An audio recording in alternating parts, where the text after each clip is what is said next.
बिस्मिल्लाहिर्रहमानिर्रहीम। अस्सलाम वालेकुम students and friends. In headings को एक जगह पर या एक ही पेपर में लिख के देने का मकसद ये है कि कोई भी स्टूडेंट जो कि बहुत ज़्यादा उसको नहीं अच्छा लिखना आता, तो ऐसा स्टूडेंट जो है यही जो 15-20 के लगभग हेडिंग्स हैं, इन्हें 2-3 वीक प्रैक्टिस करता रहे तो वो अपनी प्रेजेंटेशन बहुत बेहतर कर सकता है। जैसे कि आप फ्रंट पे देख रहे हैं, उर्दू पेपर दहम की तमाम अहम सुर्खियाँ। तो हम देखेंगे कि इसके अंदर कितने क्वेश्चन हैं और हर क्वेश्चन के मार्क्स भी मैं मेंशन कर दूंगा। इसके अलावा इस क्वेश्चन के अंदर क्या पूछा जाएगा, क्या हमने करना है, और उनकी हेडिंग्स जो हैं वो मैंने आज पहले से लिख दी हैं ताकि टाइम को कुछ सेव किया जा सके। जी तो बच्चों, आज जो हमने इसकी प्रेजेंटेशन मैंने हेडिंग्स की है, उसके अंदर मैंने 3 मार्कर इस्तेमाल किए हैं। एक तो मैंने डबल कट वाला मार्कर इस्तेमाल किया है, एक मैंने 605 और एक 604 इस्तेमाल किया है। जो मेन हेडिंग है, बड़ी हेडिंग है, उसमें मैंने 605 और जो स्मॉल हेडिंग्स हैं उनके अंदर मैंने 604 का इस्तेमाल किया है। और जो स्टार्ट पे मैंने लिखा है उर्दू पेपर दहम की तमाम अहम सुर्खियाँ, ये मैंने डबल कट मार्कर से लिखा है। जी तो जैसे बच्चों आप जानते हैं कि उर्दू का पेपर जो है मैट्रिक में 10th में 75 मार्क्स का होता है, जिसके अंदर पहला हिस्सा मरूज़ी है जो कि 15 मार्क्स का आता है। उसके बाद उसकी ज़ाहिर बबल शीट हमने फिल करनी होती है। तो जो इंशाइया तर्ज है इसको हमने रिटन फॉर्म में लिख कर तो प्रेजेंट करना होता है। तो ये 60 मार्क्स का पेपर है। इसके अंदर क्वेश्चन नंबर 2 से लेकर क्वेश्चन नंबर 7 तक है, और मोस्टली जो क्वेश्चन है उनके 10 मार्क्स हैं, मजमून वाले के 15 हैं, और खुलासे वाला जो एक क्वेश्चन है उसकी वो 5वां क्वेश्चन है, उसके 5 नंबर हैं, बाकी सभी के 10 नंबर हैं। जी तो जब हमने इस पेपर को स्टार्ट करना है तो जैसा कि आप देख रहे हैं कि यहाँ पे स्टार्ट पे मैंने फर्स्ट ऑफ ऑल इंशाइया तर्ज और हिस्सा अव्वल है।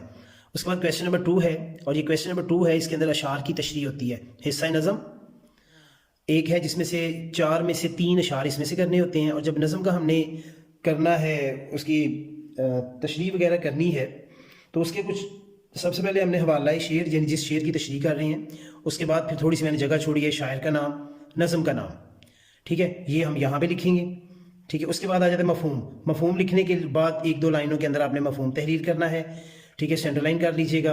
और ये यहाँ पर आप अबारतें देख रहे हैं, ये मैंने 604 से लिखा है। इसके बाद है जी उसकी तशरीह है, तशरीह 2, 4, 5, 6 लाइनों में जितनी भी हो वो आपने करनी है। एक चीज़ याद रखिएगा कि क्वेश्चन के अंदर आता है कि मुख्तसर तशरीह करें, तो ये इस चीज़ को ज़हन में रखना है कि ये ना हो कि बहुत लंबी चौड़ी लिखें, जितनी ज़रूरत हो उसके मुताबिक करें। तो ये हमारा क्वेश्चन नंबर 2 जो है, उसका पहला पार्ट जो है, जो हिस्सा नज़म से है, उसमें हमने 3 अशार जो हैं उनकी इसी तरह से हमने तशरीह, मफहूम और तशरीह करना है, हवाला भी दे के। उसके बाद हमारा इसका जो बे हिस्सा आता है, या इसका सेकंड पार्ट जो है, उसके अंदर आता है हिस्सा गज़ल। अब यहाँ पर आप देख सकते हैं कि गज़ल के अंदर क्या होगा कि 3 अशार आएंगे, उसमें से 2 करने हैं। तो हवाला शेर हमने पहले तो लिखेंगे किसकी, हमने ये मफहूम और तशरीह लिखनी है, फिर शायर का नाम क्या है, फिर उसमें देखेंगे सिन्फ़े अदब क्या है, ये भी हमने मेंशन करना है। उसके बाद हम उस शेर का मफहूम और तशरीह जो है ये बयान करेंगे। तो ये 5 नंबर का ये और 5 नंबर का वो है। तो इसको प्रेजेंट करने के लिए हम इस पैटर्न को फॉलो करेंगे। इसके बाद जब ये क्वेश्चन मुकम्मल हो जाए तो हम इसके बाद एक लाइन लगा देंगे। इवन ये वाले जब एक पूरा क्वेश्चन हो जाए तो अब यहां से लेकर यहां तक मुकम्मल लाइन लगा सकते हैं। इसके बाद है ये हिस्सा 2 में क्वेश्चन सवाल नंबर 3 है, और यहाँ एक चीज देखिएगा कि मैंने सभी ये सेंट्रलाइज्ड किए हैं कि सेंटर में एक जैसे, यहाँ से भी फासला देखें, यहाँ से भी, इस चीज़ का भी ख्याल रखना है। ये भी चीज़ प्रेजेंटेशन को खूबसूरत बनाती है। और एक चीज़ ये भी है कि हर जो है वो मोटा मोटा नहीं लिखना हमने। मैंने यहाँ पे ये हिस्सा 2 को नुमाया किया, सवाल नंबर 3 को नुमाया किया है, लेकिन जब मैं नीचे आऊँ इक़्तिबास की तशरीह, तो मैंने इसमें थोड़ा सा पॉइंट इसका छोटा किया है ताकि उसकी खूबसूरती अपनी जगह पे रहे, इसकी अपनी जगह पे रहे। इसके अंदर क्योंकि 2 हिस्से होते हैं, एक अलिफ और एक बे, तो यहाँ मैंने दोनों लिखनी है। जब अलिफ आप लिख रहे होंगे तो अलिफ लिख लीजिएगा, जब बे वाला शुरू करना होगा तो बे। उसके बाद आ जाते हैं जी अपने, हमने ज़ाहिर इक़्तिबास, कौन सा इक़्तिबास है, किसकी हमने यहाँ पर कह सकते हैं तशरीह करनी है, वो उसकी 2-3 अल्फाज लिखने के बाद आगे डॉट दे देंगे। इसके बाद है ये हवाला मतन, ठीक है। नेक्स्ट आगे आ जाएंगे जी सबक का उन्वान क्या है, जहाँ से ये लिया गया है जिस सबक से, उसका क्या नाम है, फिर उसके बाद जिसने इसको तहरीर किया है, लिखा हुआ है, उसके मुसन्नफ़ का नाम। तो ये हम यहाँ पे लिखने के बाद आगे जाएंगे, और आगे फिर हमारी नेक्स्ट जो हेडिंग इसमें आएगी वो है ख़त कशीद अल्फाज के मानी। तो जो जिनके नीचे ख़त लगाया गया होगा उनके मानी लिखने होते हैं। मानी लिखने के दो अंदाज होंगे, आप हाफ ऑफ कर सकते हैं अल्फाज और मानी, या आप अल्फाज यहाँ लिख लें, ठीक है, 1/3 पे लाइन लगा लें और 2/3 एरिया जो है वो छोड़ दें लिखने के लिए।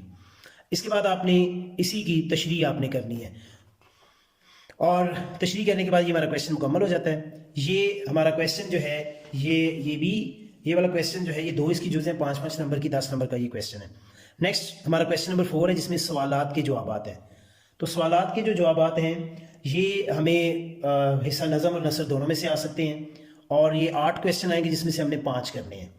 तो इसी तरह से सवाल नंबर 4 सवालात के जवाबात, और एक सवाल लिखेंगे साथ में जवाब, और जब ख़त्म हो जाए उसके नीचे लाइन लगा दें, फिर आगे सवाल जवाब। तो ये 5 क्वेश्चन हमने करने हैं 10 मार्क्स के। इसके बाद ख़त्म होने के बाद आप ये हाफ भी लगा सकते हैं और फुल भी इसको क्लोज कर सकते हैं इस क्वेश्चन नंबर 4 को। नेक्स्ट है सवाल नंबर 5। ये जो क्वेश्चन नंबर 5 इसमें हमने लिखना है खुलासा, ठीक है। यहाँ पे मैंने हेडिंग दे दी है, इसके बाद खुलासा, और जिसने जो मुसन्नफ़ है हमारा, फिर हमने उसका नाम लिखना है, ठीक है।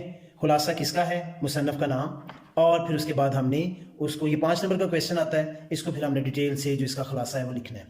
नेक्स्ट क्वेश्चन आ जाता है क्वेश्चन नंबर 6। तो क्वेश्चन नंबर 6 जो है उसको भी मैंने उसी तरह से सेंट्रलाइज लिखा है, और ये क्वेश्चन होता है मजमून नवीसी का। ये 15 नंबर का क्वेश्चन होता है। तो यहाँ पे जब हमने मजमून लिखना है तो आप इन्वर्टेड कामास में उसको मजमून को लिखेंगे, उसकी हेडिंग देंगे।